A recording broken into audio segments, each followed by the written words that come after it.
Hi, I'm Mira Srinivasan, a journalism student at New Canaan High School, and today I'm here with junior Jackson Omler on his recent movie, Real, which chronicles a family that has been stranded on a desert island. Hi, Jackson. Hi Mira, thanks for having me. I'm really excited to be here. Yeah, of course. So today we're going to talk about a little bit about your movie. We know it's 3 years in the making. Yeah. And why don't you tell us a little bit about how you kind of got started in filmmaking? We know that you took a filmmaking class in freshman year under Ms. Sinsky. So if you could talk a little bit just about how you got started in filmmaking.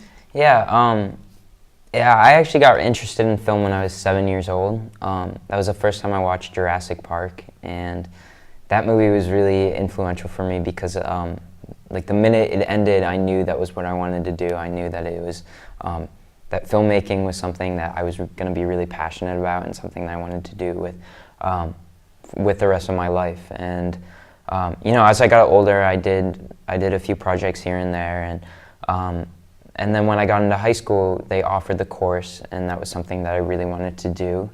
And ever since then, I've just kind of been full speed ahead, trying to see if I can get into film school for college, trying to launch my career. And that's really how I got into it.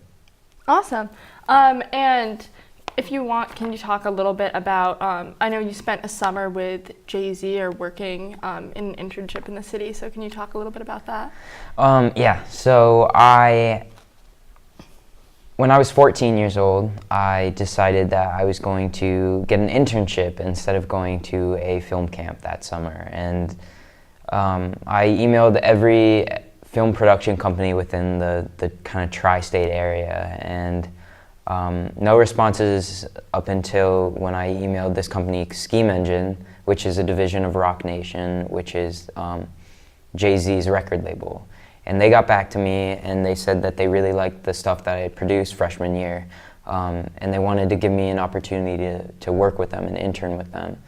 And that was a really, really helpful experience, and I got to work with people from Tidal, the streaming service, Roc Nation, just in general, Live Nation, the concert company, and then people from Scheme Engine, which was the film production company. And my responsibilities were to really do some of the administrative work, whether it be help editing with documentaries, or even I got to be like on the field sometimes, or however you want to say it, on the set with a few musicians as they were doing their music videos. People like Justine Skye, DJ Khaled, actually, that was really cool. And it was just such a great experience, and I'm going back this summer too. Wow, that's amazing.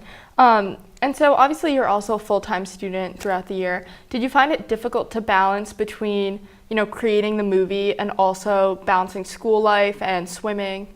Certainly. Like you said, I obviously am a full-time student, and I also swim competitively 6 out of 7 days of the week for 2 hours every day. So that's pretty much like a part-time job. And it was really hard to kind of do all the pre-production for my movie, and even film it during the summer when I'm still swimming. But it was something that I was really passionate about, and every night I would go home, I'd get my homework done, and then I'd just get to work on writing the script or storyboarding or working out some of the budgets, the funding, whatever. It was just something, it was a passion project for me that I was really excited to work on all the time. Yeah. And so I guess what were some of the most difficult parts in this production?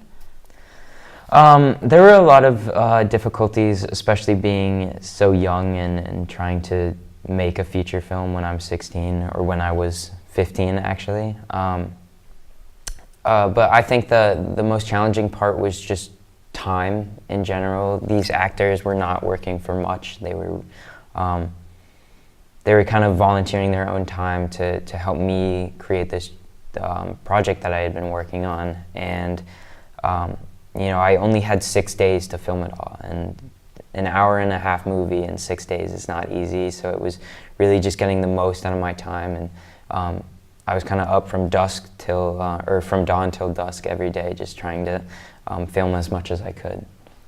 Right. And so did you ever have help with the process? Obviously, it's not just a one-man job. So, Yeah.